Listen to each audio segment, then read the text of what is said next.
गुरु पूर्णिमा आषाढ़ मास के शुक्ल पक्ष की पूर्णिमा को मनाई जाती है। इस पूर्णिमा को आषाढ़ पूर्णिमा, व्यास पूर्णिमा और वेदव्यास जयंती के नाम से भी जाना जाता है। मनुष्य ही नहीं, देवताओं ने भी गुरु से ज्ञान प्राप्त किया। भगवान श्री राम ने ऋषि वशिष्ठ और विश्वामित्र से, भगवान श्री कृष्ण ने गुरु संदीपनी और हनुमान जी ने सूर्यदेव से ज्ञान प्राप्त किया। इसलिए गुरु का स्थान भगवान से भी ऊपर माना गया है।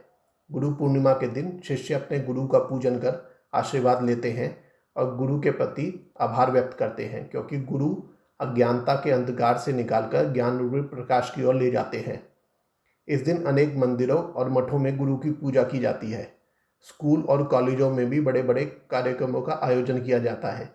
इस दिन सभी छात्र अपने शिक्षकों के प्रति कृतज्ञता जताते हैं। आइए जानते हैं गुरु पूर्णिमा के महत्व, शुभ मुहूर्त और पूजा विधि के बारे में। आषाढ़ पूर्णिमा के दिन वेद व्यास जी का जन्म हुआ था, इसलिए गुरु पूर्णिमा को व्यास पूर्णिमा और वेद व्यास जयंती के नाम से भी जाना जाता है। वेद व्यास महर्षि पराशर और सत्यवती के पुत्र हैं। वेद व्यास जी का पूरा नाम कृष्ण दवे पायन है। शास्त्रों के अनुसार महर्षि व्यास तीनों लोकों के ज्ञाता थे। उन्होंने अपनी दिव्य दृष्टि से यह जान लिया था कि कलयुग में धर्म के प्रति लोगों की रुचि कम हो जाएगी।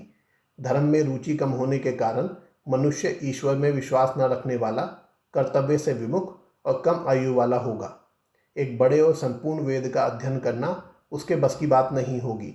इसलिए महर्षि वेद व्यास ने वेदों को 4 भागों में बांटने के बाद उनका नाम ऋग, यजुर, साम और अर्थवेद रखा, जिससे कि अल्प बुद्धि और अल्प स्मरण शक्ति रखने वाले लोग भी वेदों का अध्ययन करके लाभ उठा सकें। वेदों का इस प्रकार विभाजन करने के कारण ही वह वेद व्यास के नाम से प्रसिद्ध हुए। उन्होंने चारों वेदों का ज्ञान अपने प्रिय शिष्य वैशंपायन, सुमित मुनि, पेल और जैमिन को दिया। वेदों का ज्ञान अत्यंत रहस्यमयी और कठिन होने के कारण ही वेदव्यास जी ने पुराणों की रचना 5वें वेद के रूप में की, जिनमें वेदों के ज्ञान को रोचक किस्से कहानियों के रूप में समझाया गया। पुराणों का ज्ञान उन्होंने अपने शिष्य रोमहर्षण को दिया। महर्षि व्यास ने महाभारत की रचना भी की थी। व्यास जी के शिष्यों ने अपनी बुद्धि बल के अनुसार वेदों को अनेक शाखाओं और उपशाखाओं में बांट दिया। गुरु पूर्णिमा की शुरुआत वेद व्यास जी के 5 शिष्यों ने की थी। वेद व्यास जी आदि गुरु माने गए हैं, इसलिए इस दिन अपने गुरु को व्यास जी का अंश मानकर उनकी पूजा करनी चाहिए।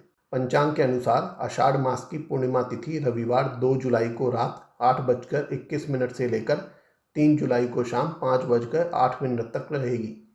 उदया तिथि को मानते हुए गुरु पूर्णिमा का पर्व सोमवार 3 जुलाई को मनाया जाएगा। गुरु पूर्णिमा के दिन पवित्र नदियों में स्नान करने का विधान है। सुबह स्नान आदि से निवृत्त होकर स्वच्छ वस्त्र पहने और घर के पूजा घर में पूजा अर्चना कर गुरु की प्रतिमा पर माला अर्पित करें। इसके बाद अपने गुरु के घर जाएं और पीला कपड़ा, मिष्ठान, पुष्प, नारियल, पान, लौंग, इलायची, कपूर व अन्य सामग्री से उनकी पूजा कर आशीर्वाद लें।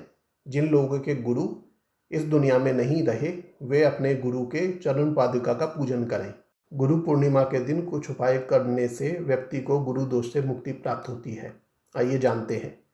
गुरु हमारे जीवन के मार्गदर्शक होते हैं, इसलिए कुंडली में गुरु उच्च और प्रबल स्थान पर है तो हमें कार्यों में सफलता, यश और कीर्ति की प्राप्ति होती है। इसलिए कुंडली में गुरु ग्रह को मजबूत करने के लिए गुरु पूर्णिमा पर अपने गुरु की पूजा जरूर करें। व्यक्ति का यदि कोई गुरु ना हो तो भगवान शिव या भगवान विष्णु को अपना गुरु मानकर उनकी पूजा अर्चना करें। मान्यता है कि भगवान श्री हरि की उपासना करने से कुंडली में गुरु दोष से मुक्ति प्राप्त हो जाती है। पढ़ाई में अच्छे परिणाम प्राप्त करने के लिए गुरु पूर्णिमा के दिन अपने गुरु का आशीर्वाद लें। साथ ही इस दिन गीता का पाठ करना भी बहुत फलदायी माना गया है। गुरु पूर्णिमा के दिन स्नान दान का विशेष महत्व है, इसलिए इस विशेष दिन पर किसी ज़रूरतमंद व्यक्ति या ब्राह्मण को पीली दाल, पीले वस्त्र या पीले रंग की मिठाई का दान करें। ऐसा करने से जीवन में कई सकारात्मक बदलाव आते हैं। इस दिन गाय की पूजा, सेवा और दान करने से अक्षय पुण्य और आरोग्य की प्राप्ति होती है। गुरु के सानिध्य में रहने से जीवन भयमुक्त रहता है। कर्म के प्रति आध्यात्मिक मार्ग और किए हुए कर्म का पुण्य फल प्राप्त होता है। गुरु की आज्ञा से की गई पूजा, यज्ञ, हवन, जाप, अनुष्ठान और दिया हुआ दान सदा सफल होता है। गुरु के सानिध्य में किए हुए कर्म द्वारा प्राप्त धन संपदा संचित होती है और शुभ कार्यों में उपयोग होता है। जिस घर में नित्य गुरु मंत्र का जाप होता है वहाँ से समस्त दोषों का निवारण हो जाता है। गुरु का आशीर्वाद वचन सदैव आपको सात्विक शक्ति प्रदान करता है। जिस घर में गुरु के चरण पड़ते हैं वहाँ के लोगों पर सदैव ईश्वरीय कृपा बनी रहती है।